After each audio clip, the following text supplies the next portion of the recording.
the first really big piece that when I started writing about jazz, I was really started when I was at Brandeis, and I got out of the army, and I was on the GI Bill. I went to Brandeis, and I became editor of the school paper, The Justice, and that was an excuse to try to write something about jazz, because that was at a time when the school was really fairly new. The first graduating class was the class of '52, and I came there in '53, so that's how new it was.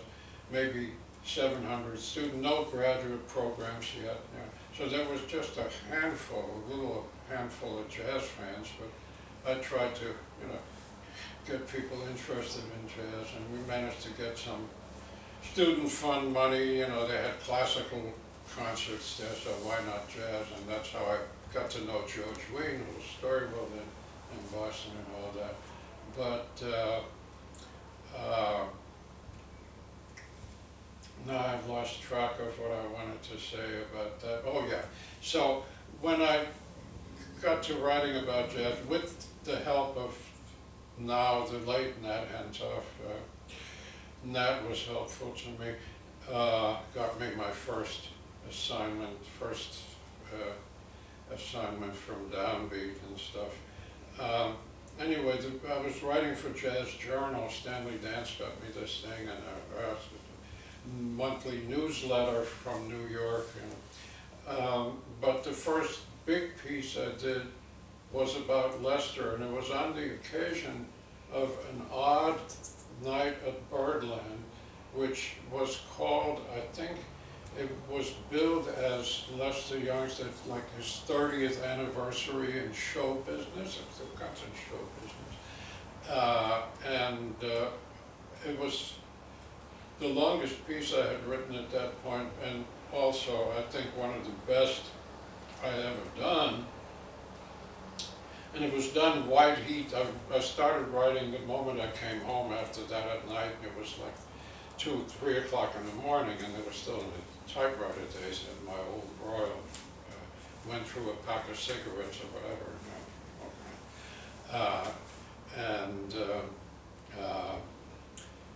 It turned out to be a really good piece. And it was a remarkable night. Willie Jones, who was a fine drummer, whom I knew, and who had been in the band that night also. And he was a reader, and Jazz Journal was available on a couple of newsstands in New York, but you really had to know where to look for it. But I don't know what I think. Willie saw this piece. Lester was on the cover. It was my first cover story. Okay, big deal. So he showed it to Lester, and Lester read it, and he said to Willie, "I'd like to meet them." When Willie told me that, that was like, I don't know, it was like being in seventh heaven or whatever. So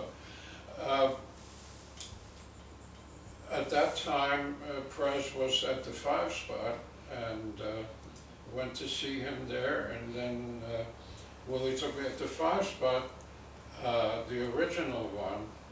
There was no musician's dressing room or anything. It was the back, it was like the kitchen back there. So went back there and met Lester, and he asked me a few things about myself. He asked me if I played anything, and I said I struggled with the violin in my youth, but never got very far. And then he said, violinist. He said, I heard way back in the 20s, somewhere in the Midwest, he heard of jazz violinist. He didn't get his name or anything. He said it was the greatest he ever heard. So we started talking, and we had a really nice conversation. He was so sweet. And then he said to me when he said goodbye, no, before that he said, he said, you know where I live, at the Alvin. You know, the Alvin was a hotel across the street from Birdland, which was famous as being a musician's. It figures in the famous Round Midnight, Dexter Gordon movie, you know. I've been there. So he said, you know, the Alvin, he said, you know, he said, I'm going to France, for a while, he said, but when I come back, he said, I want you to come see me at the Alvin, you know. So the last thing, when we said goodbye, I was walking out the door and he was sitting down, and so he said, the last thing he said to me, he said, remember now, that's a date, he said, don't forget, you know. So then, you know what happened, but the way I became aware of it was I had worked for the New York Post. I was editorial assistant there for a while. I left to go with Metronome, but there were people who knew me, and you know, I was I got a call. It was 4 o'clock in the morning, so I was asleep. I got a call, and you know how people are, you know, or were in those days, newspaper guys, and guy, I mean, you know, he said, I knew who he was. He was a rewrite guy on the night desk, or something. So he said, it's so-and-so. I said, hey, Dan. He said, I'm sorry to wake you up, but he said, Lester Young just died. What can you tell me about him? That was, Lester had arrived on a plane and died that morning. So that was a really great way to be introduced to that. But we never got to keep that date. But just that little while that I spent with him, you know, and it was such, I'll never forget what that meant to me, that he really liked what I wrote about him. And, well, we'll keep the date upstairs.